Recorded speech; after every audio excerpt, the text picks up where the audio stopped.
as I mentioned in the first third, it seems like they were specific moments that happened that you had to search the recesses of your mind. And like, that's a tough thing to go through. I mean, how many, like, I know you weren't writing these down as they were happening, but still they're stuck in your head. I was journaling about it. Oh, that was a tough day. That was weird. So even as an 8-year-old, you were writing this down? I mean, I started journaling at 5. Yeah, I have all my journals. I've got something like, I don't know, 217 journals. I can't wait to burn. So that is unique. But then just going through that again, that must have been just, I don't painful. know if it was, yeah. I mean, right. Because I had to go back. And the thing is I remember seeing Jane Siberry. No, it was, what's her name? It's Mary Margaret O'Hara. Oh, yeah. Oh, no, I'm sorry. Go back. Nope. It was Jane Siberry. Jane Siberry, I've seen their shows and I love those artists. But Jane Siberry, she went back and recorded songs that she had written when she was a teenager. And she essentially went back and this was so touching to me, this idea that an artist would have such compassion for their early explorations and then honor that girl that she had started out as, and then she recorded those songs with the tenderness of an adult and just got to really bring those songs to life. And I just tucked that idea away in my mind, and I thought that's profound to me. I'm getting teary and choking up thinking about it. That was amazing. That's exactly what you did. Yeah, I know. What you did. That was she made a little bit of a map for me in that sense. So yeah. So you were gifted.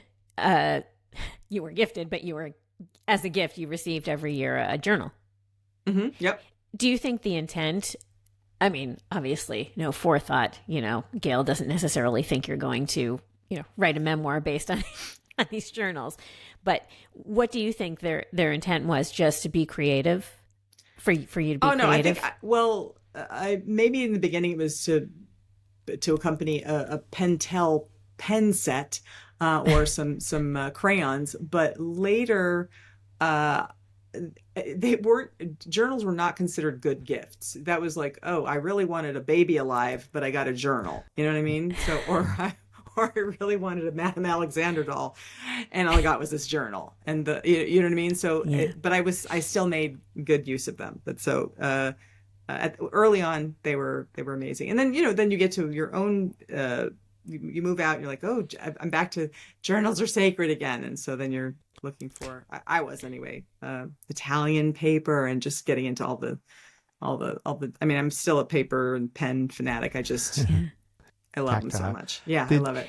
So, reading those journals, did you recognize that little girl, or was it like surprising to you? Like, I mean, you remember, sometimes you have like a different memory of how things went, and then you read this journal of how things actually happened. Like, wow, interesting. Yeah. It was more like, oh, that did happen.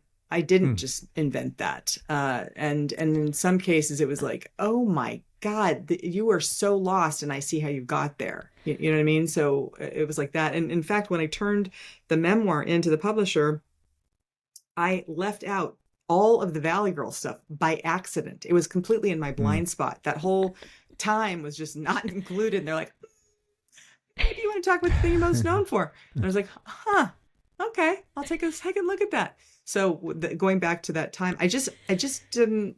I don't know. I don't know how I missed it. I don't know how I missed it. You were busy during that time. That was it was a painful time, and I guess as a friend said, press on the bruise, and I wasn't ready to press on that bruise just yet. Put some KROQ on it. You'll be fine. Exactly. But then when you tell the story, you have such a nice way of telling the story of how it happened, of how Valley Girl came together. Mm-hmm. That brings up, that makes the reader feel the pain you had been feeling and the joy in getting to work with Frank. Yeah. And with humor, and you tell it with humor.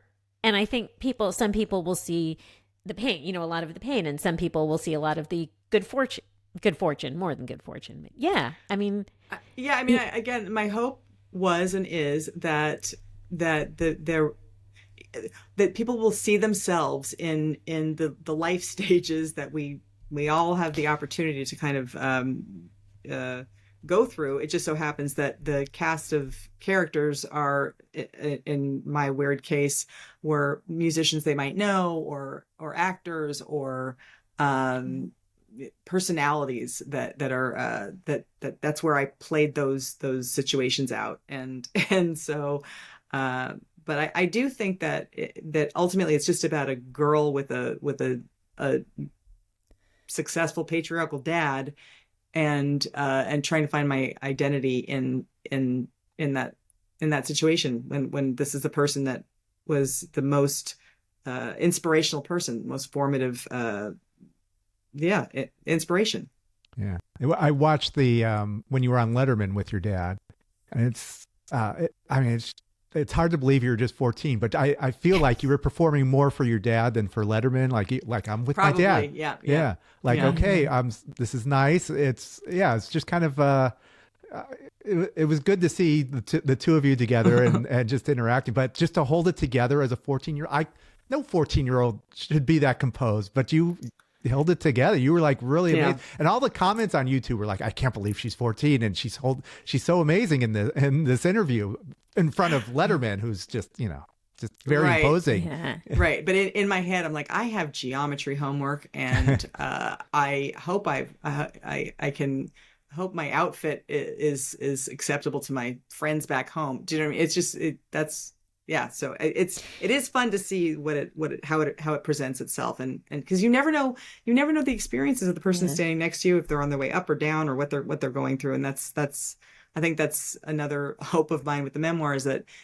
whatever projections people have about fame, or about my family particularly, that they can just notice where they add something extra, or we all do that. That's a normal thing to do. So You also pulled back the curtain on the experience of that, what it's like to be, to make those rounds, and from the 14-year-old perspective.